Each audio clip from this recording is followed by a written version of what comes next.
नमस्कार।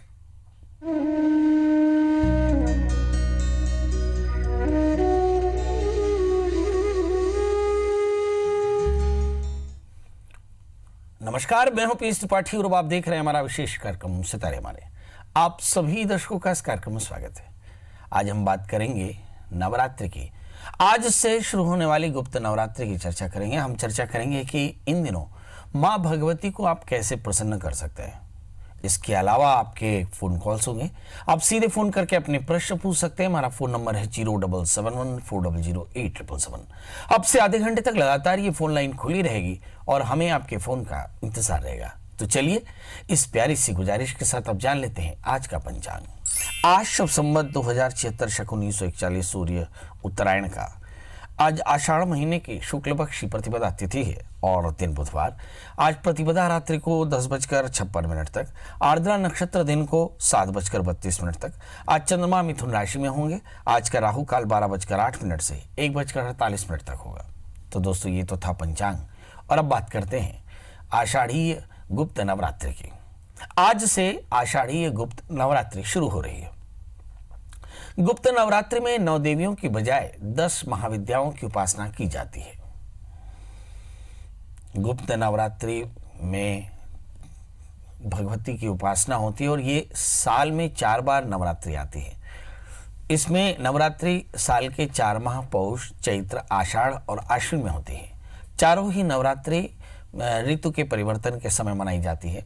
साल में 2 बार गुप्त नवरात्रि आती है, माघ शुक्ल पक्ष और आषाढ़ शुक्ल पक्ष में। इनमें विशेष इच्छा पूर्ति और सिद्धि प्राप्ति के लिए पूजा और अनुष्ठान किए जाते हैं। गुप्त नवरात्रि में 10 महाविद्याओं की साधना की जाती है। गुप्त नवरात्रि विशेषकर तांत्रिक क्रियाएं, शक्ति साधना के लिए महत्वपूर्ण है। इस दौरान साधक बेहद कड़े नियमों और अनुशासन का पालन करते हैं और साधना करते हैं। इसके साथ ही लोग दुर्लभ शक्तियों को प्राप्ति करने का प्रयत्न भी करते हैं। माँ की आराधना से साधक को धन, ऐश्वर्य, सुख की प्राप्ति होती है। माँ की उपासना से सभी प्रकार के दुख दूर होते हैं और जीवन में खुशियां बढ़ती हैं। आइए हम देखते हैं कि गुप्त नवरात्रि में किन 10 महाविद्याओं की साधना की जाती है। सबसे पहले 10 महाविद्याओं में माँ काली, माँ तारा, माँ त्रिपुर सुंदरी, माँ त्रिपुर भैरवी, भुवनेश्वरी, छिन्नमस्ता, इसके अलावा धूमावती, माँ बगलावकी, माँ मातंगी और माँ कमला देवी। ये 10 महाविद्याएं हैं जिनकी साधना से भक्तजन सभी प्रकार की सिद्धियों को प्राप्त करते हैं और सभी प्रकार का ऐश्वर्य प्राप्त कर लेते हैं। नवरात्रि में किन चीज़ों का बहुत ध्यान रखना चाहिए। व्रत करने वाले साधक को दाढ़ी, मूछ और बाल नहीं कटवाने चाहिए। इस दौरान बच्चों का मुंडन करवाना शुभ होता है। नाखून न काटें। घर में कलश स्थापित किया हो तो घर खाली न छोड़ें और तामसी आहार न करें, यानी प्याज, लहसुन, मांस, मदिरा निषेध है। काले कपड़े न धारण करें। बेल्ट, चप्पल, जूते, चमड़े की चीज़ों का इस्तेमाल न करें। व्रती को नींबू नहीं काटना चाहिए। व्रती अनाज और नमक का सेवन न करें बल्कि फलाहार में रहे।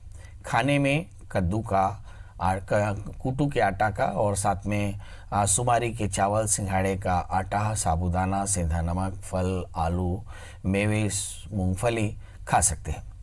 दिन में सोने और तंबाकू चबाने, शारीरिक कामनाओं को पूरा करने से व्रत का फल खत्म हो जाता है। गुप्त नवरात्रि में क्या उपाय किए जा सकते हैं। तो सबसे पहले माँ दुर्गा की उपासना करें, 10 महाविद्याओं की पूजा करें, दुर्गा सप्तशती के पाठ करें, 10 महाविद्याओं के अलग अलग मंत्रों के जप करें। सप्तशती के दौरान आप एकाहार एकासना करें, पूर्व की ओर मुख करके सप्तशती का पाठ करें, दुर्गा चालीसा या दुर्गा स्तोत्र का पाठ करें, दुर्गा कवच का पाठ करें। लाल पुष्प की माला प्रतिदिन माता में चढ़ाएं और अगर ना कर सकें तो कम से कम एक छोटा उपाय मैं ज़रूर बताता हूं कि गुप्त नवरात्रि में कुछ छोटे उपाय किए जा सकते हैं। स्नान करके साफ वस्त्र पहने, गाय के घी का दीपक जलाएं और ओम ऐं ह्रीं क्लीं चामुंडाय विच्चे, ये नवार्ण मंत्र है, इसे विधिवत जाप करें। विधिवत इसलिए क्योंकि इसमें न्यास इत्यादि प्रक्रियाएं होती हैं और इसमें मृत संजीवन भी होता है। शापोद्धार मृत संजीवन के साथ नवार्ण मंत्र का जप करें तो निश्चित तौर पर आपकी मनोकामनाएं पूर्ण होती हैं। तो कुल मिलाकर के यदि माता की उपासना की तो धन धान्य में वृद्धि होगी, हर मनोकामनाएं सिद्ध होंगी, सभी प्रकार की शक्तियां प्राप्त होंगी और माँ जगदम्बे की कृपा से सब प्रकार से आप समृद्ध होंगे। तो चलिए, माँ की कृपा आप पर बनी रहे। इसी के साथ हम अपने कॉलर से बात करते हैं। हमारे पहले कॉलर हैं संतोष जी। संतोष जी, आपका बहुत बहुत स्वागत है। बताइए क्या जानना चाहते हैं। संतोष जी, मेरी आवाज मिल रही है? जी प्रणाम पंडित जी प्रणाम, बताएं। जी। मेरे लड़के के बारे में पूछना था पंडित जी। बताएं, बच्चे का डेट ऑफ बर्थ। जी, डेट ऑफ बर्थ है 27 अप्रैल 2003। 27 अप्रैल 2003। और जन्म समय? जी जी, जन्म समय है 4:56 सुबह। जन्म स्थान? जन्म स्थान जी भिलाई सेक्टर 9। जी, क्या जानना चाहते हैं संतोष जी? जी, इनके कैरियर के बारे में जानना चाहता हूँ। ये स्वभाव थोड़ा कैसा, और साइंस में जैसे कि मैथ्स या कौन सा फैकल्टी आते कि ठीक रहेगा। अभी अभी किस क्लास में है बच्चा? जी, अभी 11th गया है, 10th से क्रॉस करके। चलिए, आइए देखते हैं इस बच्चे का जन्म लग्न मीन और इसकी जो राशि है वो है कुंभ। इसके लग्न में शुक्र है तो बच्चा थोड़ा सा तनाव का शिकार होगा। तीसरे स्थान में राहु, मुझे से लगता है थोड़ा सा भटकाव हो सकता है।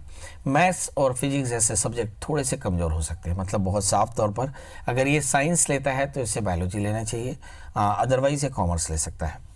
जहाँ तक सवाल आगे करियर का है तो तृतीय शुक्र लग्न में बैठे हैं तो मुझे ऐसा लगता है साइंस लेना काफ़ी फायदेमंद रहेगा। पर ये बच्चा मोटे तौर पर एंग्जाइटी का शिकार है, इसलिए थोड़ा सा गुस्सा, थोड़ा चिड़चिड़ापन, थोड़ा तनाव जरूर रह सकता है। ओवर ईटिंग का शिकार हो सकता है, इसलिए वेट भी काफ़ी बढ़ा होगा। कोशिश करें अगर ये सारे लक्षण दिखें तो पहले काउंसलिंग कराएं। इस समय शनि की महादशा में बुध का अंतर है। जनवरी 2019 तक तो समय नहीं ठीक था, परंतु अब समय काफ़ी अच्छा है और मुझे ऐसा लगता है आने वाले 2 वर्षों में बच्चा बहुत अच्छा कर लेगा। इसलिए इसे साइंस दिलाएं और इसकी शुक्र की शांति कराते रहें तो कल्याण होगा। जी, मान्या जी, आपका बहुत बहुत स्वागत है। बताइए क्या जानना चाहती हैं? नमस्ते पंडित जी। पंडित जी, मुझे मेरे भाई के लिए पूछना है। जी, डेट ऑफ बर्थ? जी, उसका नाम है आशीष। जी। डेट ऑफ बर्थ है 29 मार्च 1998। समय? हाँ, समय है दिन में 2 बजे। जन्म स्थान? जन्म स्थान ग्वालियर मध्य प्रदेश। जी। अभी आप कहाँ से बोल रही हैं? ग्वालियर मध्य प्रदेश। जी जी, बताएं क्या जानना चाहते हैं? जी, मुझे उसकी सरकारी नौकरी के विषय में पूछना है। अगर यदि लगेगी तो कब तक लगने के योग है और किस सेक्टर में लगेगी? जी, इसने पढ़ाई क्या की है? इसने पढ़ाई क्या की है मान्य जी? इसने अभी बीकॉम किया है। चलिए, आइए देखते हैं। इस बच्चे का जन्मलग्न कर्क है, इसकी जो राशि है वो है मेष। तृतीयेश बुध भाग्यस्थान में शनि से आक्रांत होकर के बैठे हैं, तो मुझे ऐसा लगता है इसे गवर्नमेंट सेक्टर में नौकरी पक्के तौर पर लगनी चाहिए, लग भी जाएगी। भाग्येश बृहस्पति 8वें स्थान में है, जीवन में थोड़ा सा संघर्ष ज़्यादा है। शनि की प्लेसमेंट भी बहुत अच्छी नहीं दिखाई पड़ती। इस समय शनि की अंतर्दशाएं ही चल रही हैं। मतलब मार्च 2020 के बाद में इसे नौकरी लगेगी और नौकरी भी मुझे से लगता है सोशल सेक्टर में लगेगी, जैसे समाज कल्याण विभाग, महिला बाल विकास, ये इस तरह के डिपार्टमेंट में नौकरी लगने की संभावना ज़्यादा है। बहरहाल बुध के अंतर दशाएँ चल रही हैं, इसलिए सोशल कंसर्न के डिपार्टमेंट्स में इन्हें काम करना चाहिए। एक 4 कैरेट का टोपास पहने और साथ में बृहस्पतिवार का व्रत करें, नमक तेल का त्याग करें, हल्दी का 1 वर्ष तक दान करें, कम से कम 9 गांठ हल्दी हर गुरुवार को दें और ऐसा 52 सप्ताह दें। निश्चित तौर पर इनकी ज़िंदगी में बड़े परिवर्तन आएंगे। जी, लव जी, अगले कॉलर हमारे साथ लव हैं। लव जी, आपका बहुत बहुत स्वागत है। बताइए क्या जानना चाहते हैं? प्रणाम पंडित जी। एकदम प्रणाम, बताएं। पंडित जी, मेरे आपसे 2 प्रश्न थे। मेरा डेट ऑफ बर्थ है 2 सितंबर 1996 समय? और समय है शाम को 6:15। जन्म स्थान? नीमच मध्य प्रदेश। बहुत सुंदर, बताइए क्या जानना चाहते हैं? पंडित जी, मैंने अभी JRF की एग्जाम दी थी, तो वही पूछना था क्या मेरा सिलेक्शन हो पाएगा और क्या मन चाहा कॉलेज मिल पाएगा किसी अच्छी जगह पर। और एक मेरा अपने भाई के बारे में पूछना था कि एक उनका मतलब पहले मैं आपकी बात कर लूं क्योंकि हमारे सॉफ्टवेयर में सिर्फ एक ही स्क्रीन है। सबसे पहले बताइए कि आपने ग्रेजुएशन किस सब्जेक्ट से किया? जी, मैंने अभी BSc एग्रीकल्चर अपना कंप्लीट किया है। बहुत सुंदर। और आपने एग्जाम दिया GRE? हाँ, वो JRF MSc एंट्रेंस एग्जाम है। जी जी जी जी, आपको क्या लगता है सिलेक्शन हो जाएगा आपका? जी, पेपर तो अच्छा गया, लग रहा है हो जाएगा। जी चलिए, मैं आपको बताता हूँ कि आपका सिलेक्शन होगा तो क्यों, नहीं होगा तो क्यों। आपका जन्मलग्न कुंभ है, आपकी राशि मेष है, आपके पंचमेश बुध 8वें स्थान में राहु से आक्रांत है, थोड़ा कंसंट्रेशन कम है, ये ज़्यादा बेहतर हो सकता है और इसमें सिलेक्शन के चांसेस ज़्यादा हो सकते थे। बहरहाल बुध पंचमेश होकर के राहु के साथ में 8वें स्थान में है, तो मुझे ऐसा लगता है पेट की तकलीफ और एकाग्रता में कमी जरूर है। जहाँ तक सवाल GRS में सिलेक्शन का है, तो मुझे लगता है कि 95% तो आपका सिलेक्शन हो जाएगा, मगर आइंदे ध्यान रखिए कि आपकी एकाग्रता थोड़ी सी कम है। इसे बेहतर बनाने के लिए आप जब कभी भी पढ़ाई करने जाएं तो लेफ्ट हैंड की इस उंगली को लॉक कर लें और फिर लेक्चर सुने, आप देखेंगे आपका ध्यान लगेगा। इसके अलावा आपको चाहिए कि शुक्रवार का व्रत करें, माता के मंदिर में घी का दिया जलाएं और ऐसा लगातार करें तो आपको फायदा होगा। अब आप अपने भाई के बारे में पूछ सकते हैं। जी पंडित जी, भाई के बारे में पूछना था कि उनका मतलब आज करियर में क्या ग्रोथ होगा। अभी तक कुछ पता नहीं चला है क्या होगा। डेट ऑफ बर्थ तो बता आगे दें। क्या करेंगे वो? जी 31 मई 1995। बहुत सुंदर। और जन्म समय बता दें। शाम को 6:30 के आसपास। जन्म स्थान बता दें। नीमच मध्य प्रदेश। बहुत बढ़िया। अभी क्या कर रहे हैं ये? फिलहाल इन्होंने BE कंप्लीट किया था, तो अभी वही कॉम्पिटिटिव एग्जाम PSC वगैरह के लिए प्रिपेयर कर रहे हैं। बहुत सुंदर। चलिए ये देखते हैं कि लव के भैया को नौकरी मिलेगी कि नहीं। इनका जन्मलग्न वृश्चिक है और लग्नेश दशम स्थान में है, मतलब ये बहुत भाग्यशाली हैं और मिथुन राशि है इनकी। मैं जहाँ तक देख पा रहा हूँ कि लग्नस्थ बृहस्पति के कारण शासकीय नौकरी लगने में बड़ी आसानी होती है। और जहाँ तक कंसंट्रेशन का सवाल है, बिल्कुल कंसंट्रेशन नहीं है। 2017 से 2020 जुलाई तक थोड़ी सी परेशानी, वहीं जुलाई 2020 के बाद 1 वर्ष के भीतर इनकी शासकीय नौकरी लगने के योग बड़े प्रबल, इसलिए चिंता बिल्कुल ना करें, इनके लिए सब कुछ अच्छा होगा। मगर इनके लिए शुक्र की शांति जरूर करा लें। इनसे कहें कि थोड़ा सा स्किपिंग करें, माता के मंदिर में घी का दिया जलाएं और हो सके तो किसी विद्वान आचार्य से आज से ही दुर्गा सप्तशती के 9 पाठ 9 दिन तक करा लें तो कल्याण होगा। जी हमारे साथ अगली कॉलर है लीना जी। लीना जी आपका बहुत बहुत स्वागत है, बताइए क्या जानना चाहते हैं। लीना जी मेरी आवाज़ मिल रही है? चलिए अगली कॉलर हमारे साथ सुरेंद्र हैं। सुरेंद्र जी आपका बहुत बहुत स्वागत है, बताइए क्या जानना चाहते हैं। मैं लोरमी से बोल रहा हूँ। जी जी सुरेंद्र। मेरा जन्म तारीख 4/4/56 रात्रि 10:15 बजे। जन्म स्थान लोरमी। जी बताइए क्या जानना चाहते हैं। मेरे आखिरी समय कैसा जाएगा? आखिरी समय कैसा जाएगा? जवानी कैसी गई? जी जवानी कैसे गई? ठीक गई। चलिए आइए देखते हैं, उम्र बीती है बुत परस्ती में, इस उम्र में क्या खाक मुसलमान होंगे। आपका जन्मलग्न वृश्चिक है और आपकी जो राशि वो है मकर। तृतीय शनि लग्न में, शनि राहु से आक्रांत, पितृदोष हुआ, जीवन में बहुत जबरदस्त संघर्ष किया और जबरदस्त संघर्ष करते हुए आपने बहुत अच्छी जिंदगी जी है। मुझे ऐसा लगता है कि जैसी जिंदगी जवानी की रही, थोड़ा बेहतर बुढ़ापा रहेगा। लग्न में शनि राहु है, संतान के कष्टों की निवृत्ति के लिए, संतत्यावरोध के लिए आप अज्ञात पितरों का श्राद्ध जरूर करा सकते हैं। बीते 3 वर्षों से काफी तनाव है, मुझे लगता है शायद घर वर या कोई बड़ा इन्वेस्टमेंट किया आपने। मेरा आने वाले अक्टूबर 2019 के पहले कुछ बेहतर महसूस करेंगे और उसके बाद का समय काफी अच्छा है। क्या करना चाहिए आपको? अज्ञात पितरों का श्राद्ध कराना चाहिए। लग्न में शनि राहु है, ओम नमः शिवाय इस मंत्र का कम से कम 1.25 लाख जप करा लें और अपने जीवन में कम से कम 11 पेड़ जरूर लगाएं, इससे आपको बहुत फायदा होगा। जी आज हम चर्चा कर रहे हैं 10 महाविद्याओं की। 10 महाविद्या माँ काली, माँ तारा, माँ त्रिपुर सुंदरी, माँ भुवनेश्वरी, माँ त्रिपुर भैरवी, माँ धूमावती, माँ छिन्नमस्ता, माँ बगलामुखी, माँ मातंगी और माँ कमला। ये 10 महाविद्याएं हैं जिनकी साधना से कष्टों की निवृत्ति होती है। मगर इस बात का विशेष ध्यान रखें कि जब कभी भी साधना क्रम में जाएं तो स्थान शुद्धि कर लें, फिर देह शुद्धि करें, द्रव्य शुद्धि करें, देव शुद्धि के बाद मंत्र शुद्धि करें। इन 5 क्रमों के बाद आप साधना के क्रम में जाएंगे तो निश्चित तौर पर आपकी सभी मनोकामनाएं पूर्ण होंगी। तो चलिए अब राशियों की बात करते हैं और बात करते हैं मेष, शनि और ईश की। इस राशि वाले जातकों के लिए देखते हैं कि इस समय ग्रहों की स्थितियां, तीसरे स्थान में राहु, निश्चित तौर पर जानिए कि थोड़ा सा कन्फ्यूज़न, थोड़ा सा डिलेमा, क्योंकि राहु के साथ में ही चंद्रमा बैठे हैं। तो आप देख रहे हैं कि जिस तरह की प्राकृतिक विपत्तियां दुनिया में दिखाई पड़ रही हैं, बहुत ज़्यादा बारिश, कहीं बिल्कुल बारिश नहीं, बस करीब करीब यही आपकी मनस्थिति रहेगी। यानी थोड़ा सा भ्रम रहेगा, थोड़ा सा डिलेमा रहेगा, थोड़ी सी एंग्जाइटी होगी। कुछ लोग आध्यात्मिक कामों में लगे रहेंगे और कुछ लोग बड़ी शॉपिंग करेंगे, मतलब मौज मस्ती में लगे रहेंगे। क्या सावधानी है? आहार का संयम करें, माता के मंदिर में जाएं, घी का दिया जलाएं और चावल का दान करें। इसके अलावा दुर्गा कवच का पाठ करें, रुद्राभिषेक करें तो आज का दिन आपके लिए बेहतर। अब बात कर लेते हैं दोस्तों वृषभ यानी टॉरस की। इस राशि वाले जातकों के लिए देखते हैं कि इस समय लग्न में कोई ग्रह नहीं मगर तीसरे स्थान में मंगल पड़े हैं। मतलब कहीं ना कहीं एनर्जी को सही तरह से चैनलाइज करना होगा, क्योंकि आतुरता यानी एक्साइटमेंट, थोड़ा सा इम्पेशेंट हो सकता है। 8वें स्थान में शनि केतु हैं। यात्रा के समय सावधान, क्योंकि इस समय बारिश है, फिसलन हो सकती है। खासकर छोटे बच्चों को जो बहुत तेज गाड़ी चलाने के शौकीन हैं, उनके पेरेंट्स से आग्रह कि वो अपने बच्चों का ध्यान रखें।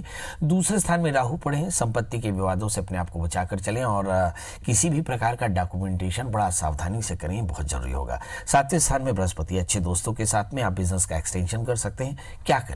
आज माँ दुर्गा की पूजा करें और लाल फूलों से भगवती का आभरण करें। मसूर की दाल गुड़ का दान करें तो आज का दिन आपके लिए बेहतर। बात कर लेते हैं दोस्तों मिथुन यानी जिम्नाई की। इस राशि वाले जातकों के लिए देखते हैं कि लग्न में चंद्रमा, राहु, सूर्य और शुक्र एक साथ बैठे। इस राशि वाले जातकों के लिए जबरदस्त डिलेमा हो सकता है, क्योंकि सूर्य के साथ में राहु अपयश दे सकता है, सूर्य के साथ में चंद्रमा डिलेमा दे सकता है और शुक्र के साथ में राहु भोगों में व्यवधान दे सकता है, मतलब काम में अटकाव हो सकता है। तो आपका क्या करना होगा? आप बिल्कुल भी तकलीफ में ना आए, लगातार प्रयास करते रहें, कंफ्यूज ना हो। डिलेमा में हो तो अपने बड़ों की सलाह ले सकते हैं। दूसरे स्थान में मंगल, संपत्ति के विवाद दूर हो सकते हैं। इस समय 6ठे स्थान में बृहस्पति। अपने लाइफ पार्टनर की सेहत का ध्यान रखना होगा। क्या करें? आज माता के मंदिर में जाएं और केले और नारियल का भोग लगाएं। माता को सुंदर पीले फूलों से आभरण करें और पीला वस्त्र चढ़ाएं तो आज का दिन आपके लिए बेहतर। बात कर लेते हैं दोस्तों करके नहीं कैंसर की। इस राशि वाले जातकों के लिए देखते हैं कि एग्जैक्टली 12वें स्थान में चंद्रमा और राहु एक साथ बैठ गए, साथ में सूर्य और शुक्र भी है। तो इस राशि वाले जातकों के लिए देखिए कि लग्नस्थ चंद्रमा, लग्नस्थ मंगल के कारण एलर्जी की थोड़ी सी परेशानी हो सकती है, पेट में तकलीफ, कमर का दर्द और संतान को लेकर के कुछ बड़े निर्णय करने पड़ सकते हैं। कुछ आकस्मिक हानि की संभावनाओं से इनकार नहीं। क्या करना चाहिए? इस समय आहार का संयम रखें, दही का सेवन बिल्कुल ना करें, भाजी का सेवन ना करें। इस समय भगवती माँ भगवती की उपासना और उसमें भी नीले रंग के फूल अगर माता को अर्पित करें और साथ में बहुत अच्छा हो कि आप पीले रंग का वस्त्र माता में चढ़ाएं, दुर्गा कवच का पाठ करें तो आज का दिन आपके लिए बेहतर। अब बात कर लेते हैं दोस्तों सिंह नलियों की। इस राशि वाले जातकों के लिए देखते हैं कि समय लग्नेश सूर्य, जैसे मैंने कहा कि राहु से आक्रांत है, तो इस राशि वाले जातकों के लिए निश्चित तौर पर अपनी क्रेडेंशियल्स बचा के रखना चाहिए। किसी प्रकार के र्यूमर को हवा बिल्कुल ना दें। 11वें स्थान में राहु। आकस्मिक लाभ की संभावनाएं बन सकती है मगर विवाद भी आ सकते हैं। 12वें स्थान में मंगल है। पेट की तकलीफ, माता का स्वास्थ्य और वाहन की मेंटेनेंस बहुत जरूरी होगी। जहां तक सवाल 4थे स्थान में बृहस्पति का है। परिवार में थोड़ी सी अशांति हो सकती है। 5वें स्थान में शनि केतु। संतान को लेकर के कुछ बड़े निर्णय। इस समय लाइफ पार्टनर की सेहत खराब हो सकती है और खासकर ऑर्थोपेडिक पेन या फिर स्पाइनल कॉर्ड में पेन या फिर हार्मोनल इम्बैलेंस की संभावनाएं बन सकती है। क्या करना चाहिए? शनिश्चर मंत्र का जप करें, माता के मंदिर में जाएं, घी का दिया जलाएं, नीले रंग के वस्त्र से भगवती का आभरण करें और वहीं बैठ करके दुर्गा स्तोत्र का पाठ करें तो कल्याण होगा। बात कर लेते दोस्तों कन्या यानी वर्गों की। इस राशि वाले जातकों के लिए देखते हैं कि लग्नेश बुध मंगल के साथ में 11वें स्थान में। मुझे लगता है इस राशि वाले जातक भी काफी ज्यादा इम्पेशेंट हो सकते हैं। बहरहाल जहां तक सवाल 10वें स्थान में सूर्य, शुक्र, राहु और चंद्रमा का है तो वर्क प्लेस में थोड़े से डिस्प्यूट्स हो सकते हैं, थोड़ा ध्यान रखने की जरूरत। 4थे स्थान में शनि है तो रोगेश अगर 4th भाव में हो तो पेट की तकलीफ हो सकती है, तो आहार का संयम रखना होगा। इस समय आहार का संयम रखें, रात्रि जागरण बिल्कुल ना करें। बहुत ज़्यादा डिलेमा हो तो अपने से बड़ों की सलाह लें। और क्या करना चाहिए? माता के मंदिर में जाएं, माता को सफ़ेद फूलों से आभरण करें, सफ़ेद वस्त्र चढ़ाएं और दूध से बनी सुंदर खीर का आहार लगाएं, भोग लगाएं और बच्चों में बांटें तो आज का दिन आपके लिए बेहतर। अब बात कर लेते हैं दोस्तों तुला यानी लिब्रा की। इस राशि वाले जातकों के लिए देखते हैं कि लग्नेश शुक्र इस समय कर्क राशि में होकर के, मिथुन राशि में होकर के बैठ गए भाग्य स्थान में राहु के साथ में, तो निश्चित तौर पर व्यवधान बिल्कुल आपको गुड मॉर्निंग करेंगे और इसके लिए मेंटली आपको प्रिपेयर रहना होगा। जहाँ तक सवाल 3रे स्थान में शनि केतु का है, एरोगेंस से बचना होगा। चित्त की एकाग्रता बनी रहे, इस बात का विशेष ध्यान रखिए क्योंकि वैसे भी बारिश का मौसम बहुत एकाग्रता का नहीं होता। धन स्थान में बृहस्पति, संपत्ति की योग काफी अच्छा। मंगल 10वें स्थान में है तो मुझे लगता है कि कामकाज को लेकर के बेहतर निर्णय लिए जा सकते हैं। क्या करें? आज आप माता के मंदिर में जाएं और सुंदर माता को सफ़ेद वस्त्रों का आभरण कराएं, सफ़ेद फूलों से उनका आभरण करें, खीर बना करके माता को चढ़ाएं, कन्याओं को खिलाएं तो आज का दिन आपके लिए बेहतर। बात कर लेते हैं दोस्तों वृश्चिक यानी स्कॉर्पियो की। इस राशि वाले जातकों के लिए देखते हैं कि लग्न में बृहस्पति पड़े हैं और लग्नेश पड़े हुए हैं मंगल इस समय भाग्य स्थान में, तो मुझे लगता है कि बहुत अधिक आध्यात्मिकता और इसी तरह की आध्यात्मिकता के कारण एकाग्रता काफ़ी अच्छी है। इस समय दूसरे स्थान में शनि केतु, वाहन चलाते समय सावधान रहें। 8वें स्थान में राहु चंद्रमा के साथ में है, बहुत ज़्यादा डिस्प्यूट से अपने आप को बचाकर चलना होगा। इस समय आकस्मिक हानियां हो सकती हैं, लिटिगेशन हो सकते हैं, यानी विवादों से दूर रहें। क्या करें जिससे आज का दिन हो बेहतर? आज माता के मंदिर में जाएं, लाल वस्त्रों से भगवती का आभरण करें, लाल फूल चढ़ाएं और सुंदर बेसन के लड्डुओं का भोग लगाएं, बच्चों में बांटें, तो आज का दिन आपके लिए बेहतर। बात कर लेते हैं दोस्तों धनु यानी सेजिटेरियंस की। इस राशि वाले जातकों के लिए देखते हैं कि आपको लग्न में शनि केतु, आप बहुत ज़्यादा टैलेंटेड हैं और आपको अपने टैलेंट का इस्तेमाल करना चाहिए। तृतीय शनि लग्न में है, आप हो सकता है थोड़ा सा मूड स्विंग प्रॉब्लम, मतलब मूड अच्छा ना हो। बहरहाल आप दोस्तों के साथ रह सकते हैं। लग्न में शनि केतु हैं। मुझे से लगता है कुछ लोगों की यात्राएं भी हो सकती हैं, पर जो 7वें स्थान में चंद्रमा राहु है, मुझे से लगता है कि आपको अपने पार्टनर्स, अपने दोस्तों के लिए कुछ अच्छा सोचना चाहिए। कंफ्यूजन बिल्कुल ना रखें, भरोसा करें। 8वें स्थान में मंगल पड़े, स्थान परिवर्तन के योग बड़े प्रबल। यदि आप चाहते हो कि बड़ी यात्राएं करना तो आज प्लान कर सकते हैं, मगर यात्रा के भी सावधान जरूर रहें। लग्नेश चतुर्थेश 12वें स्थान में है। हेल्थ को लेकर के थोड़ा सा कॉन्शियस रहें, मतलब बाहर का पानी बहुत सावधानी से पिए, क्योंकि अब बारिश का समय है। पानी हो सके तो उबाल कर पिए। क्या करें जिससे आज का दिन बेहतर? आज माता के मंदिर में जाएं, पीले वस्त्र चढ़ाएं माता को और पीले फूलों से भगवती का आभरण करें, बेसन के बने लड्डुओं का भोग लगाएं, बच्चों में बांटें, तो आज का दिन आपके लिए बेहतर। अब बात कर लेते हैं दोस्तों मकर यानी कैप्रिकॉर्न्स की। लग्न शनि 12वें स्थान में केतु के साथ में और चंद्रमा राहु 6ठे स्थान में, मतलब आपके राइवल्स एक्टिव हो सकते हैं, कुछ आकस्मिक परेशानियां हो सकती है, संपत्ति को लेकर विवाद हो सकता है और कुछ लोगों को ऑर्थोपेडिक पेन भी हो सकता है। इस राशि वाले जातकों के लिए अच्छी बात यह कि 11वें स्थान में बृहस्पति, सब कुछ के बाद भी आपकी आय की स्थिति काफी अच्छी रहेगी। और जहां तक सवाल मंगल का है तो कर्क राशि में यानी एक्जैक्टली 7वें स्थान में बुध के साथ में मंगल है, दोस्त आपके काफी फेवरेबल रहेंगे। इस समय अगर हम चंद्रमा की स्थिति देखें, चंद्रमा सप्तमी होकर के 6ठे स्थान में, तो इस राशि वाले जातकों को अपनी लाइफ पार्टनर की सेहत का बेहद ध्यान रखना होगा। क्या करें? आज माता के मंदिर में जाएं, घी का दिया जलाएं, सफेद वस्त्रों से भगवती का आवरण करें और दूध से बनी चीजें माता में चढ़ाएं, कन्याओं को भोजन कराएं, कन्याओं की पूजा करें, तो आज का दिन आपके लिए बेहतर। अब बात कर लेते हैं दोस्तों कुम्हारा क्वारंस की। लग्न शनि 11वें स्थान में केतु के साथ में और इस समय अगर हम सूर्य राहु चंद्रमा शुक्र को देखें तो ये एग्जैक्टली आपके स्थान में 5वें स्थान में बैठे हैं, मतलब संतान को लेकर के चिंता हो सकती है, एकाग्रता थोड़ी सी कम हो सकती है, स्वभाव में एरोगेंस, शरीर में बदन का दर्द, स्थान परिवर्तन के योग, कुछ बड़े परिवर्तनों से फायदा, मगर बेहद आलस्य होगा। इस समय आलस्य से बचें और अपना काम लगातार करते रहें। जल्दी से स्नान करें, भगवान सूर्य को अर्घ दें। हालांकि सूर्य आपको दिखाई नहीं पड़ेंगे, बादल में छिपे होंगे, मगर फिर भी पूरब की ओर मुख करके आप सूर्य को अर्घ दे सकते हैं। अपने पितरों को प्रणाम करके माता के मंदिर में जाएं, घी का दिया जलाएं और वहां बैठ करके माता की पूजा करें। सुंदर दूध से बनी चीजों का भोग लगाएं, भगवान शिव की उपासना करें, शिव का अभिषेक करें, तो आज का दिन बेहतर। अब बात कर लेते हैं दोस्तों मीन यानी पाइसेस की। इस राशि वाले जातकों के लिए देखते हैं कि लग्नेश भाग्य स्थान में और इस समय भाग्येश पंचम स्थान में मंगल के साथ में बैठे हुए हैं, तो निश्चित तौर पर इस राशि वाले जातकों के लिए दो बड़ी बातें कि आपकी एकाग्रता काफी अच्छी, संतान को लेकर कुछ अच्छे निर्णय हो सकते हैं, आपको भी अपने काम में अच्छी सफलता मिल सकती है, बशर्ते आप लगातार प्रयास करते रहें। इस समय सूर्य राहु 4थे स्थान में है, तो मुझे लगता है सामाजिक अपयश की संभावनाएं माने र्यूमर्स हो सकते हैं। 10वें स्थान में शनि केतु, बॉसेस की बात और बुजुर्गों की सेवा, ये आपको एकदम करते रहनी होगी। आज आप क्या करें जिससे आज का दिन बेहतर? करें एक छोटा सा उपाय। नंबर 1, माता को नीले वस्त्रों से आभरण करें, नीले फूल चढ़ाएं और हो सके तो बेसन के बने लड्डुओं का भोग लगाएं, बच्चों में बांटें, तो आज का दिन बेहतर। तो दोस्तों ये तो था मेष से लेकर के मीन का हाल। आज हमने चर्चा की कि माँ 10 महाविद्याओं की किस तरह पूजा करें, नवरात्रि में किस प्रकार शक्ति का संचयन करें, किस प्रकार ब्रह्मचर्य का पालन करते हुए, जीव सेवा करते हुए, भगवती के मंत्र का आश्रय लेते हुए हम अपने जीवन में शक्ति का संचार कर सकते हैं। ये हमने विस्तार से चर्चा की, 12 राशियों की चर्चा की। अब आपसे विदा लेने का समय। जाते जाते वही एक बात कि भाई और बहनों, अभी तक आपने हमारा यूट्यूब चैनल ना सब्सक्राइब किया हो तो यूट्यूब में जाएं, सब्सक्राइब करें, सितारे मारें, लाइक करें, शेयर करें, बेल आइकन दबाना बिल्कुल न भूलें। और इस कार्यक्रम के बाद अगर पंडित जी से बात करनी हो तो बहुत सिंपल, गूगल में सर्च करें प्रिया शरण त्रिपाठी, मिल जाए तो कॉल करें।